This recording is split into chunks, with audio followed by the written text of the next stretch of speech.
guys, welcome back to another one. Today we're putting together a 3-inch 20 gauge 12 pellet assembly of 31 cal number single aught buck. So we are using a brand new primed Fiocchi. The dust, you know what I mean, is already in here. We are using this stuff today, and today's number of the day is 30.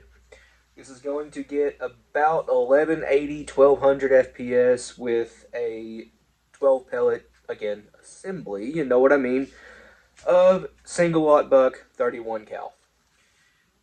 We are using a lead target wad. This is the Claybuster 20 gauge 7/8 ounce wad for tapered hauls. However, we are just using the gas seal of it because I don't have any obturator 20 gas seals. And as far as I know, that's the only 20 gauge gas seal that you can get easily anyway. The low profile gas seals, those little thin red ones, are discontinued sadly. Those things were pretty cool. You could get some you could have a lot of case capacity with those gas seals. They were pretty cool. I still have some. I don't want to use them because that's not something that you guys can get if you don't have them. But a gas seal off of a lead shot target wad, that'll work. We are using a 1/4 inch 20 gauge felt wad. That's all that is, just a 1/4 inch felt wad. 20 gauge in diameter because this is a 20 gauge haul, obviously. And 12 pellets. Oh, by the way, we are using buffer too. Original buffer this time. 12 pellets, 31 cal. This is right out of a Marty's Arms 16 cavity mold. And not tumbled. It is hard cast, not tumbled and polished because a tumbler stopped working and I can't quite afford to replace it right now, even though they're not very expensive, but it just has to wait. But they're pretty much usable as they are. They're pretty dang round. The sprue on it is, there's really not much of a sprue there. It's good enough. It'll work.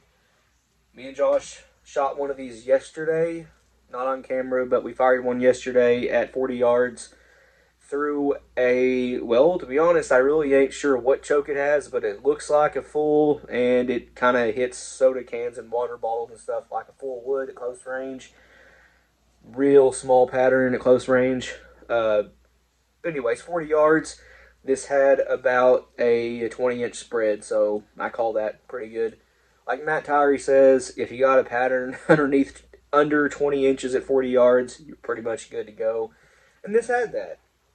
Now, 31 cal and 20 gauge, you stack those by 2, that's obviously 0.62. That's right at bore diameter for 20 gauge.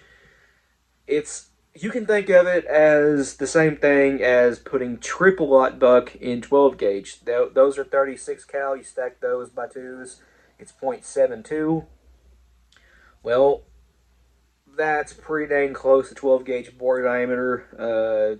Nominally, it's 0.73, a 73 caliber shotgun, but 72 is pretty dang close to 73.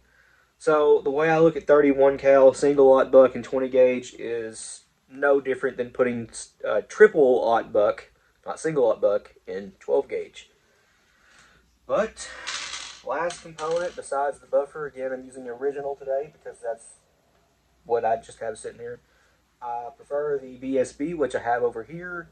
Mix number 47 I have over there. You guys can't see, but I've been using original buffer today and it's just sitting right here, so I'm going to use it. An overshot card will be the last component. I'm not sure how thick this is, but something about like that. So let's put this together. So for the wad, I'm just going to use my pocket knife here to cut the gas seal off, and then we're going to take some needle nose pliers. If I sound kind of stuffed up, I am, to flare out the gas seal from the wad. That way it is a proper fit inside the straight wall haul. That is a wad for tapered hauls, if I did not mention that, but this is now flared out into a skirt shape. and that is going to be the proper diameter for these straight wall holes. There it is. I think that one fits. Yeah, a little tight, but it'll work. One of Gary Caskey's nudgers, the 12 gauge primer seating punch is too big for 20 gauge, and the one that comes with 20 gauge is too little for 20 gauge. The 16 gauge one is just right, in my opinion. But I'm using one of Gary Caskey's nudgers to do this, and I actually chose the wrong one. It got stuck, I think. Yeah, it's stuck. But if you want any of Gary's tools, facebook.com/gary.d.caskey, that's my fault. These are magnetic, if you didn't know. They stick like that. See if I can pull this off. Nope. There we go. And it didn't even get the gas seal down on the dust all the way before getting stuck. But now we have it. 1/4 inch 20 gauge felt wad. I'm going to use a screw. Be careful. Don't do that. There we go. That has our stack height. 12 pellets of 31 cal. The lead payload weight on this is, if I remember right, it's like 1.25 ounces. Ounce and a quarter. Pretty sure it was. Yeah, this is wheel weight alloy, which is some really hard stuff. If you have 12 pellets of straight lead, pure lead, 31 cal, it'll probably be the actual 1.25 ounces. If you add buffer to this, it's going to bring it up to 1.27 ounces, which is just a hair more than 1.25 ounces. If you didn't know, Little Gun is capable of doing 1.5 ounces in 20 gauge of lead. I think even more of TSS. But anyway, this is 1.25 ounces. You can call it 1.25 ounces. With or without buffer. Without it, it's slightly less. With it, slightly more. But original buffer, I don't use that stuff very often anymore because I've greatly come to prefer the BSB. Alright, we have our buffer settled in. That took about 1.5 scoops of the Lee 2.2cc dipper. And where'd my overshot card go? I lose everything. There it is. And looks like it's ready to go. I got one side a little bit uneven and some lint or something in there. Oh well. I have my Lee 20 gauge press set up over here. I have a 10 gauge TPS wad cut off about 1 inch from the top of the wad.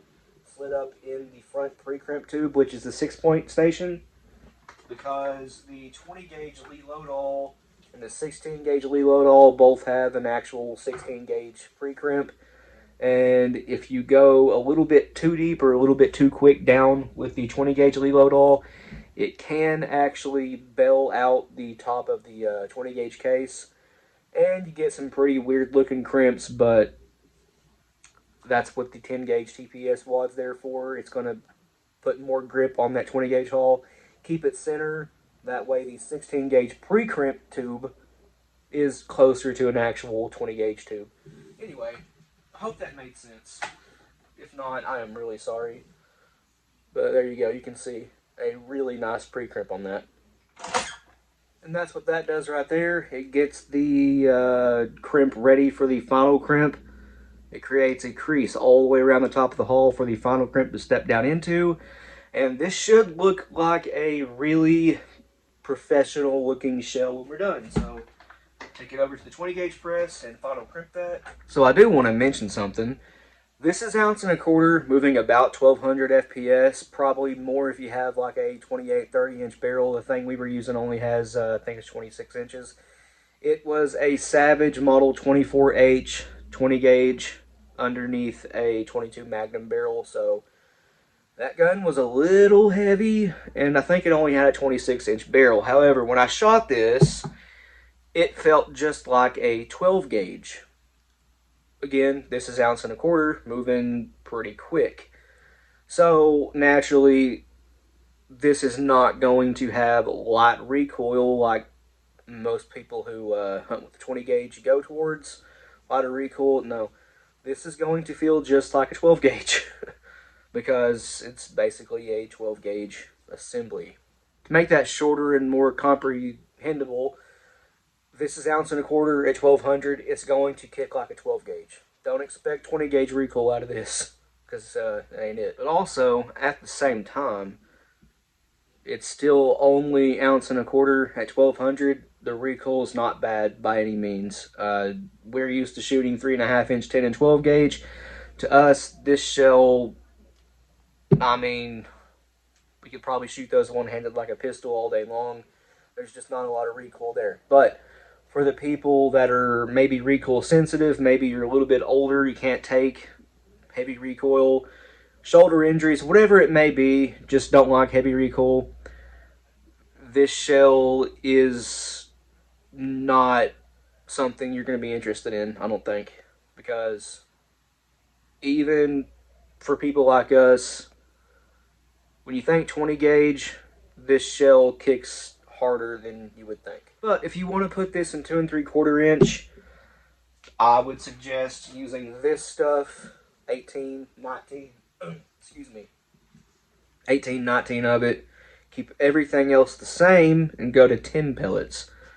And that should get you, again, about 1200 FPS. And that's only about an ounce. That's more in line with a standard 16 gauge. And 16 gauges don't really particularly kick hard at all either. I feel like anybody who is shooting shotguns should be able to handle an ounce at 1200. But again, people with shoulder injuries or elderly people, I didn't mean that in a negative way. I just meant people in their 70s, 80s. They may not be able to take the repeated recoil. Anyway, you guys know what I mean. If you want to go to 2 3/4, 10 pellets, use long shot.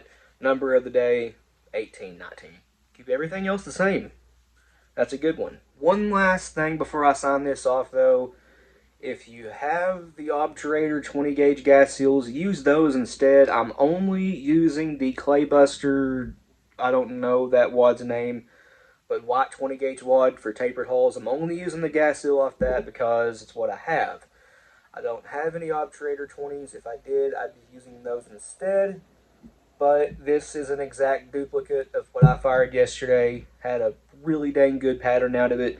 So I just wanted to share it with you guys. But again, if you have the Obturator 20s or you're maybe getting stuff to put this together, get the Obturator 20s. Don't buy the Claybuster wads because it's not the proper component, although it'll work. Anyways, I guess that's going to end this video here. Please like and subscribe. We always appreciate that. If you have any questions or comments, leave them down in the comment section below, and we'll get back to you. And if you want to, go check out our Patreon, a link to that as well. I keep messing that up every time. As well as a link to our Instagram, Rumble, and merch store will also be down in the description below. But other than that, you guys take it easy, and we'll see you in the next one.